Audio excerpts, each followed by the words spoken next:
Welcome, gentlemen. It's been a while.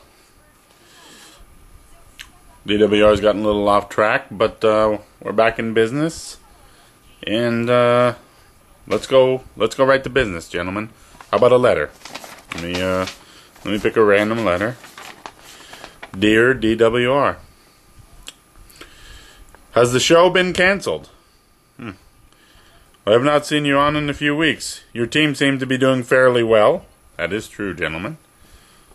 Why are you not gloating? Yours truly, the former Surf and Turf GOAT. Must be Rocky. How do you like the hat, gents? Anyways, the answer to that question is I have filmed a rant in the last few weeks, gentlemen. But, you know, it's only quality here on the rant, and I watched it back and it wasn't funny, so vamos, it was out. Okay? I am having some company with the rant this week. Somebody just sat on my lap. Hello. Hello. Say DWR. DWR. That's right. Okay. So, since it's been a while, I think it's time for us to go over a list of sleepers. Hayden, help me out here. Okay. Top 10 sleepers of 2010. Okay.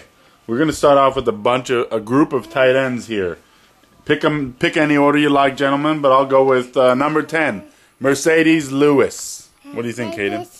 For somebody who was barely drafted, a fairly good touchdown tight end, gentlemen. Number 9, Dustin Keller. That's right. Dustin Keller has been above expectations, gentlemen. Number 8, Zach Miller.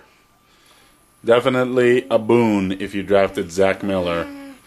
And my definition for sleeper here, gentlemen, is someone who is drafted in a round that's way lower than he would be drafted now. That's my definition of sleeper, gentlemen. Okay, let's move on. Number 7, Jeremy Maclin. Jeremy Maclin has been a GOAT for my team, gentlemen. And I drafted him in the 8th round. I believe he'd be drafted a little sooner now. Hayden, Daddy's reading the rant here. Chill out. Number 6. Number 6. LaDainian Tomlinson has come back to fantasy relevancy, gentlemen. Drafted in the 10th or 11th round, you came up with a good deal. Number 5, Hakeem Nicks, gentlemen. An elite fantasy wide receiver. If you drafted him, you're happy. Even if you drafted him in the 5th or 6th round. Definitely a 2nd or 3rd round choice next year, gentlemen. Number 4, Kyle Orton. Fantasy value, gentlemen, out of Kyle Orton this year. And I'll tell you this, on my list of sleepers this year, he's my most likely to crap out on you second half of the season. Mark my words, gentlemen. Kyle Orton still sucks. Okay. Hayden, stop it. Number 3, gentlemen. Run DMC. Over 100 rushing yards in every game this year he's played. And a monster performance 2 weeks ago, followed up by a solid performance this week. You have to be happy if you drafted Run DMC this year, gentlemen.